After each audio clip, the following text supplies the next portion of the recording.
시간 함께 하신 하나님 말씀 요한복음 5장 24절에서 29절까지 말씀입니다. 요한복음 5장 24절에서 29절.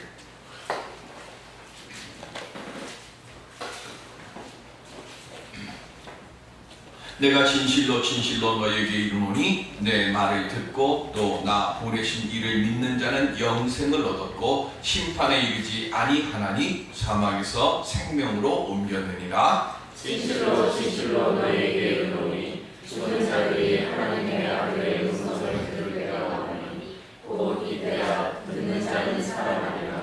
아버지께서 자기 속에 생명이 있음같이 아들에게도 생명을 주어 그 속에 있게 하셨고 또 인자에게로 말미암아 심판하는 권한을 주셨느니라. 이를 놀랍게 여기지 말라. 무덤 속에 있는 자가 다 그의 음성을 들을 때가 오나니 선한 일을 행한 자는 생명의 부활로 악한 일을 행한 자는 심판의 부활로 나오리라. 아멘.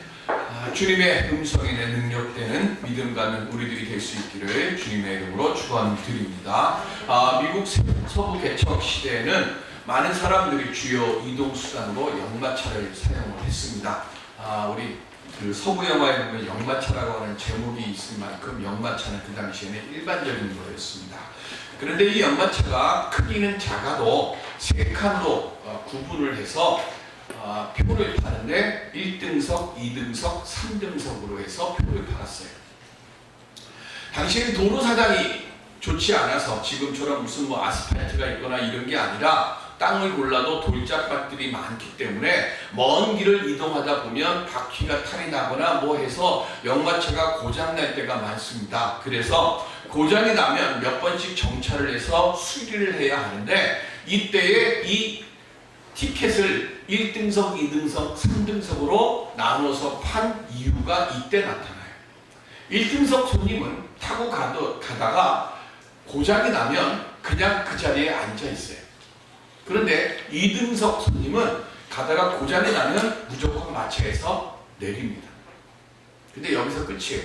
내려가지고 구경만 해요. 3등석 손님은 어떨까요? 3등석 손님은 고장이 나면 내려가지고 마구를 도와서 마차를 고치는 일에 함께 해야 되는 거예요.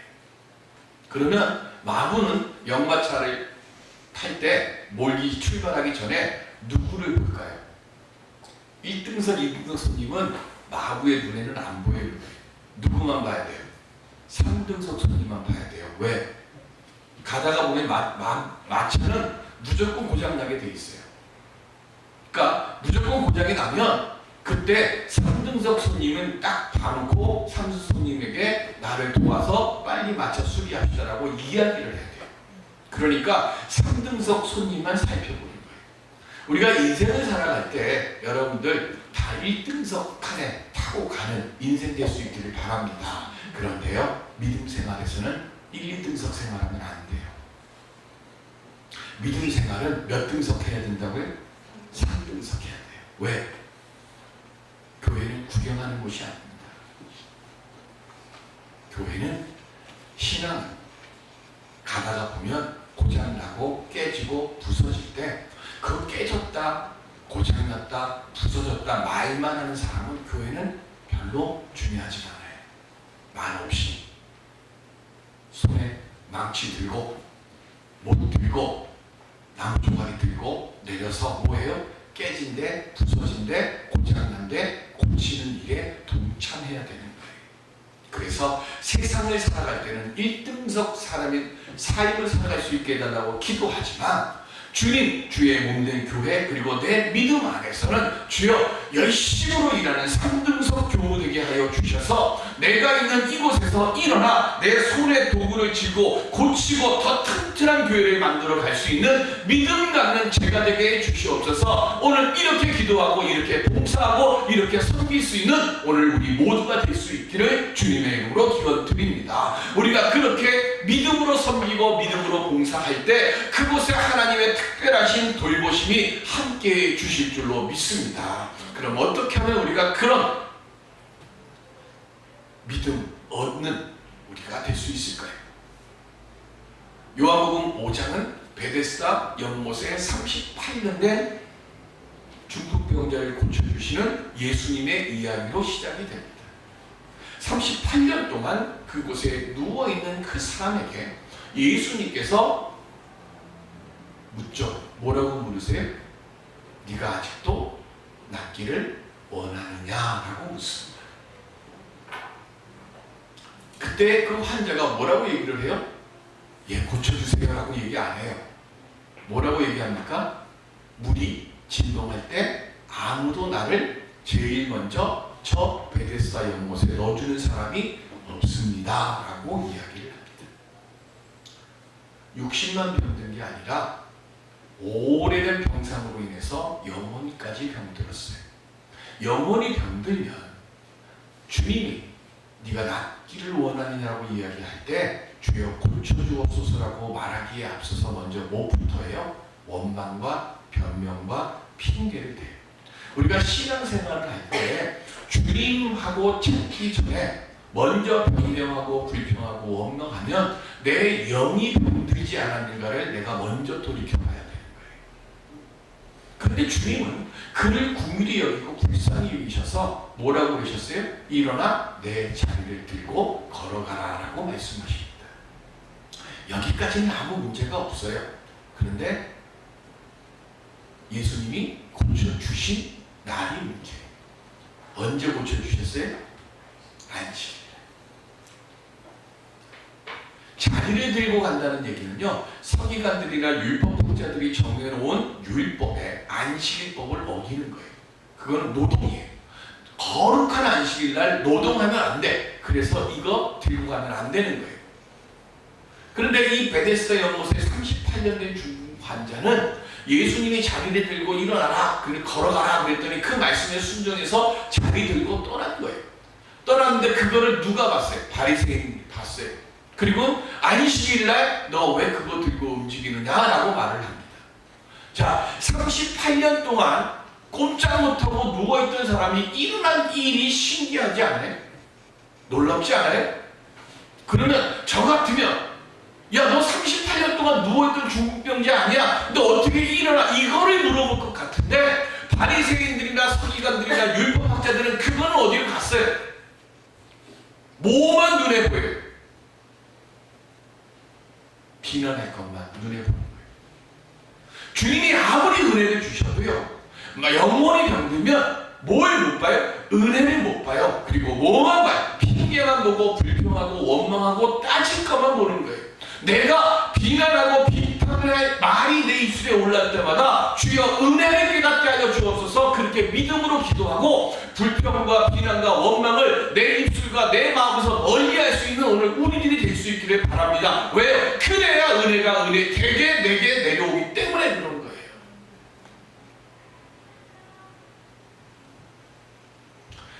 그래서 예수님이 그렇게 하셨다는 이야기를 듣고 그들이 예수님을 비난해요.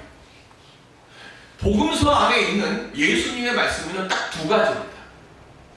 다 예수님이 누구시고 왜 이 땅에 오셨는가를 말씀하시는 말씀이지만 차이가 있어요. 하나는 뭐냐면 자발적으로 예수님께서 말씀하시는 거예요. 산상수훈같이 이렇게 살아라라고 말씀하시는 것이 첫 번째.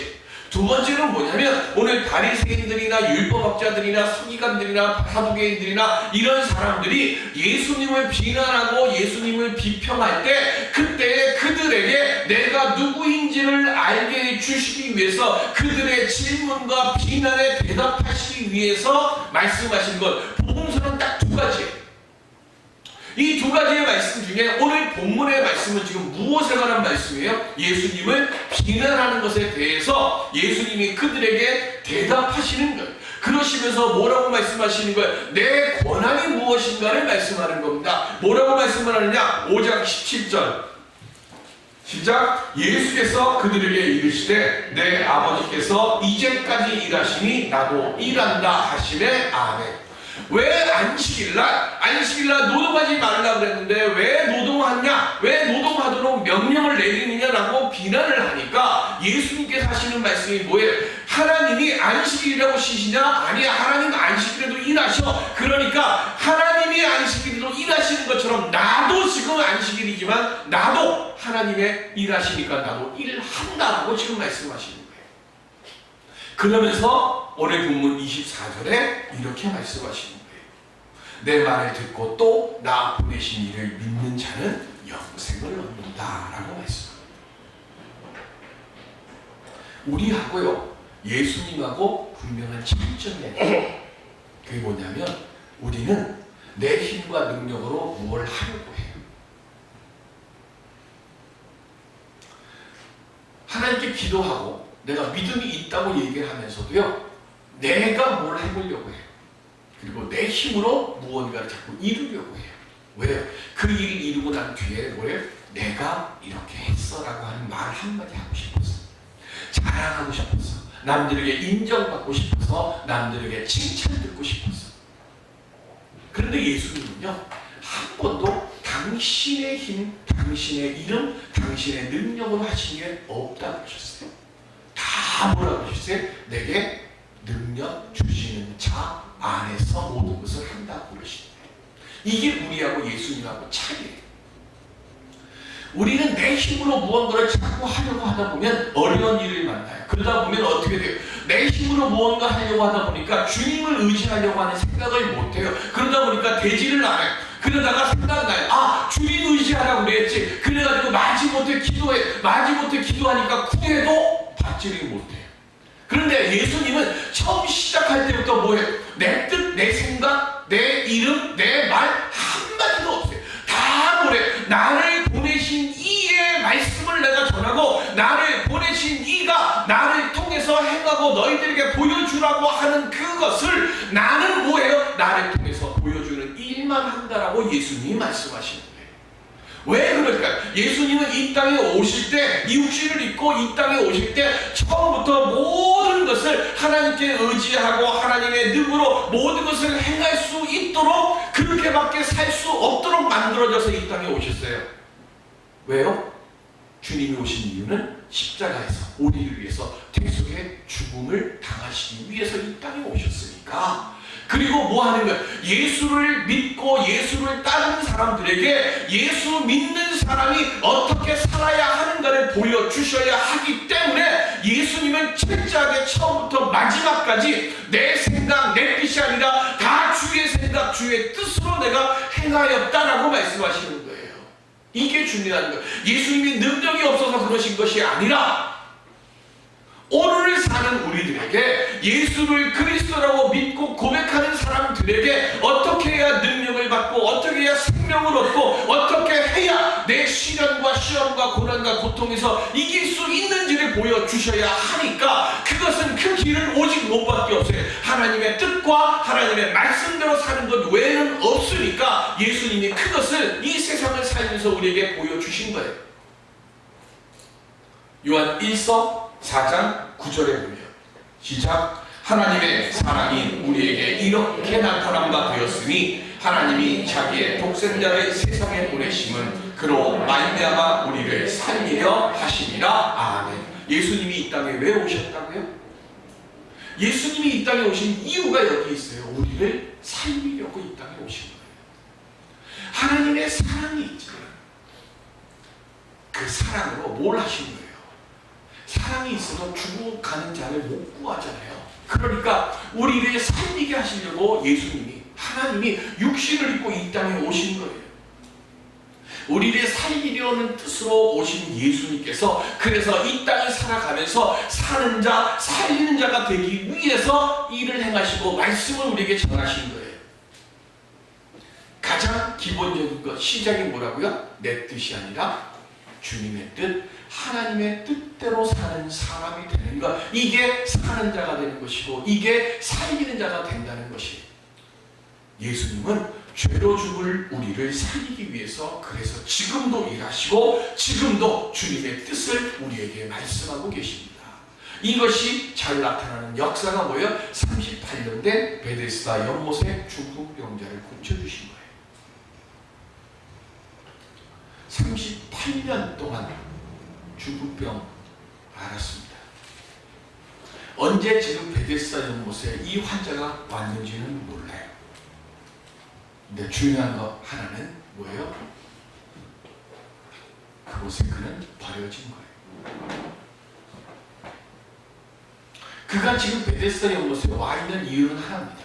1년에 한 번, 아니죠? 언젠지는 모르지만 천사가 한 번 베데스다 연못을 움직이면 그때 제일 먼저 그 연못에 들어가는 사람은 무슨 병을 앓든 다 나음을 입어요.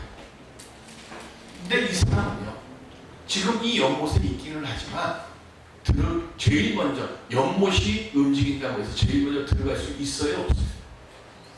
죽을 때까지 없어요. 왜? 내 몸 모든 짐인데 어떻게 들어가요? 이 사람만 보다 남의 도움이, 남의 손길이 필요한 사람이 있습니까? 없습니다.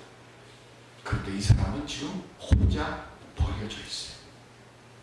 누구보다 외롭고, 그 외로움 속에서 뭐예요? 육신의 고통을 넘어서서 영혼까지 병들어 버렸어요. 영혼까지 병들어 버린 그에게 예수님이 일어나 걸으라고 먼저 말씀하신 게 아니라 뭐부터 말씀하셨어요? 그의 영혼을 깨우는 말씀을 먼저 하신 거예요. 네가 아직도 낫기를 원하느냐? 네가 지금 이 자리에 있는데, 이곳에 버려진 채로 있는데, 고독 속에 있는데, 너 아직도 소망이 있고 아직도 바람이 있느냐? 주님이 그의 죽어버린, 굳어버린 영혼을 뭐해요? 그 음성으로 흔들어 깨우시는 거예요.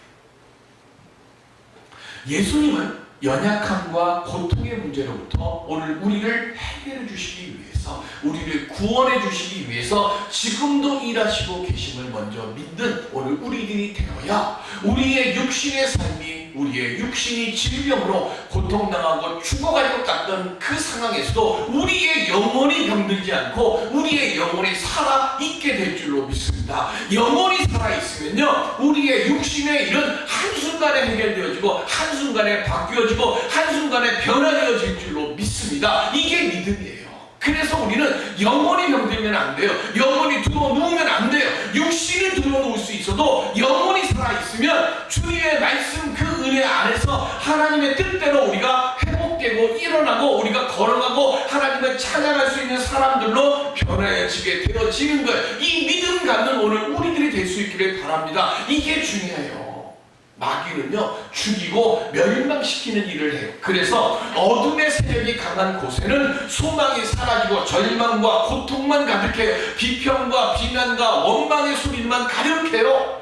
그런데 살리는 일을 행하시는 주님과 함께 할 때는 육신의 연약함과 심령의 연약함과 그리고 고통 가운데서도 소망으로 주를 바라보고 주님의 일하시는 모습을 발견하는 그 역사가 일어나게 되는 줄로 믿습니다. 그래서 오늘 우리가 믿음이 깨어 있어야 되고 영이 열려져 있어야 돼요.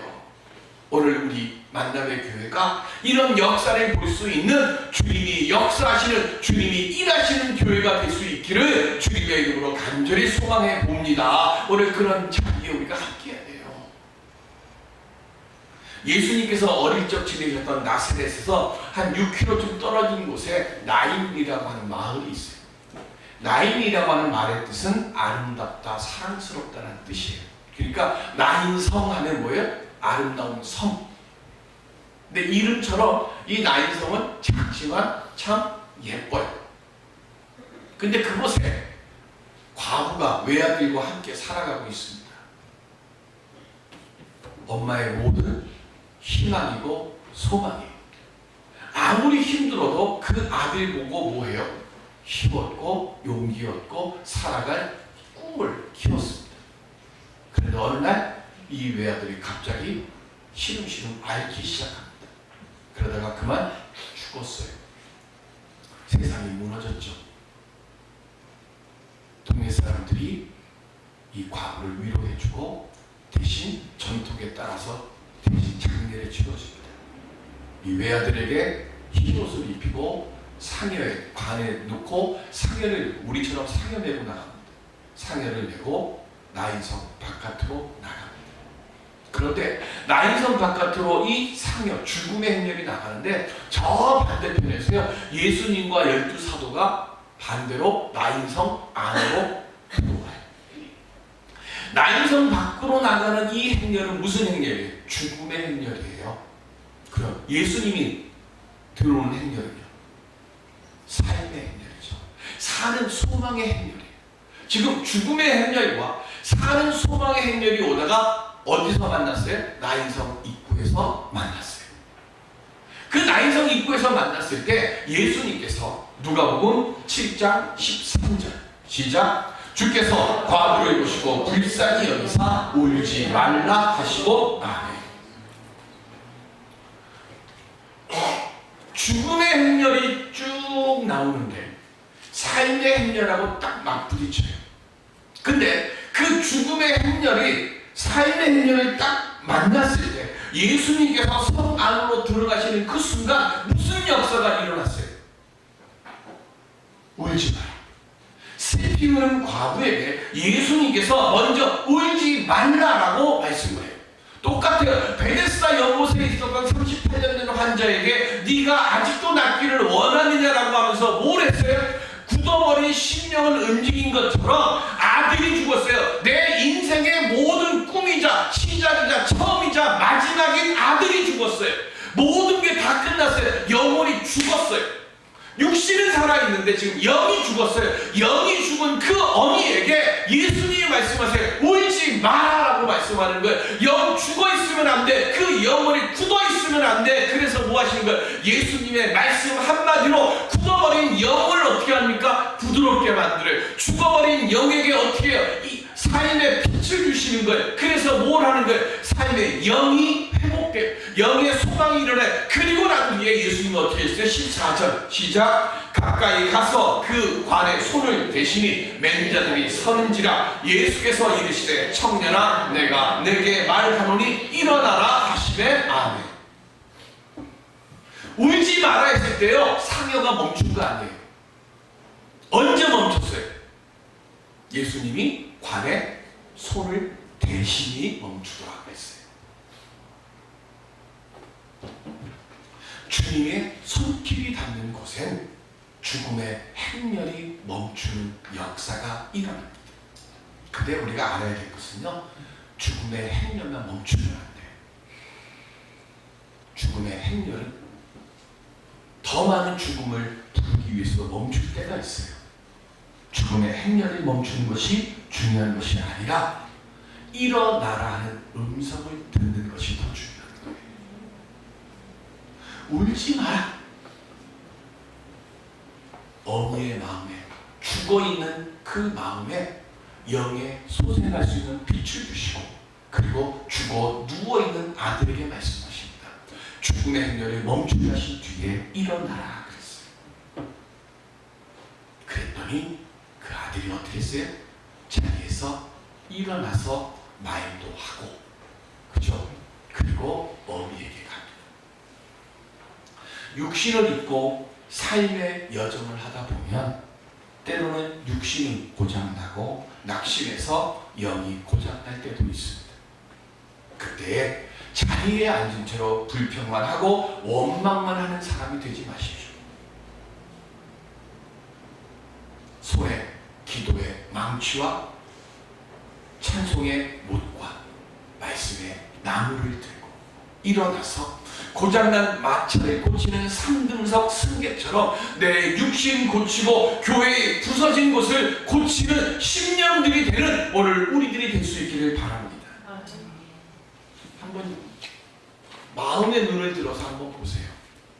지금 세상에서 슬픈 일 당해서 마음이 슬퍼 울고 있는 성도는 없는지, 가족은 없는지, 감당기 어려운 고난과 육신의 질병으로 낙심해서 자리 깔고 두어누워 있는 사람은 없는지, 나만을 위한 기도를 드리지 마시고요. 나는 살았어요. 여러분들 그렇게 믿으세요.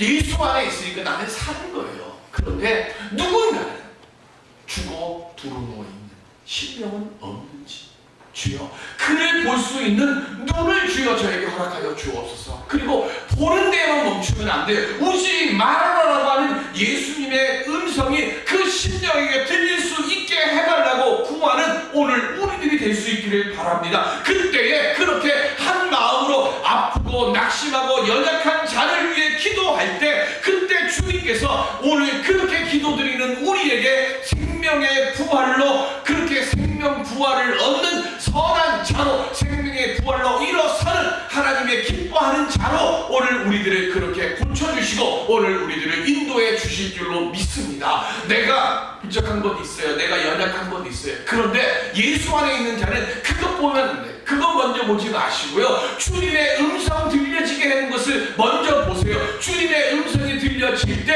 내 부족한 것, 내 고장난 것, 내 깨진 것, 내 부서진 것 주님이 사랑의 손으로 고쳐주시고 회복하여 주실 줄로 믿습니다. 내가 구하기 전에 주님이 그 자리에 먼저 와 계세요. 내가 그렇게 믿음으로 구할 때 오늘 본문 25절에 뭐라고 했어요? 진실로 진실로 너에게 이르노니 죽은 자들이 하나님의 아들의 음성을 들을 때가 오나니 곧 이때라 그랬어요. 고린도후서 6장 2절에 보시면 시작. 이르시되 내가 은혜 베풀 때에 너에게 듣고 구원의 날에 너를 도왔다 하셨으니 보라 지금은 은혜 받을 만한 때요 보라 지금은 구원의 날이로다. 아멘. 울지 마라 낫고자 하느냐 일어나라 말씀하시는 주의 음성을 들을 때가 바로 지금 이 자리 이 시간인 줄로 믿습니다. 여러분들 믿으세요. 지금 이 자리에서 내게 말씀하시는 주님의 음성을 듣고 믿고 그래서 내 문제가 해결되고 고침받고 나음 얻는 은혜의 때가 지금 내가 주님을 만나려고 나와 예배 드리는 그 예배의 시간인 줄로 믿고 그렇게 그 믿음 안에서 주님께 구할 때 그때 부활 생명된 자의 그것이 특권이고 그것이 하나님의 은혜이고 그것이 하나님의 역사인 줄로 깨닫게 될 줄로 믿습니다. 오늘 우리가 믿음으로 기도하고 그래서 나로 하여금 일어나 걸으라는 주님의 그 은혜의 생명의 말씀을 듣고 모든 걱정과 근심과 염려와 아픔과 죽음과 같은 고통을 예수 안에서 넉넉히 이겨가는 우리 모두가 될 수 있기를 주님의 이름으로 축원드립니다. 기도하겠습니다.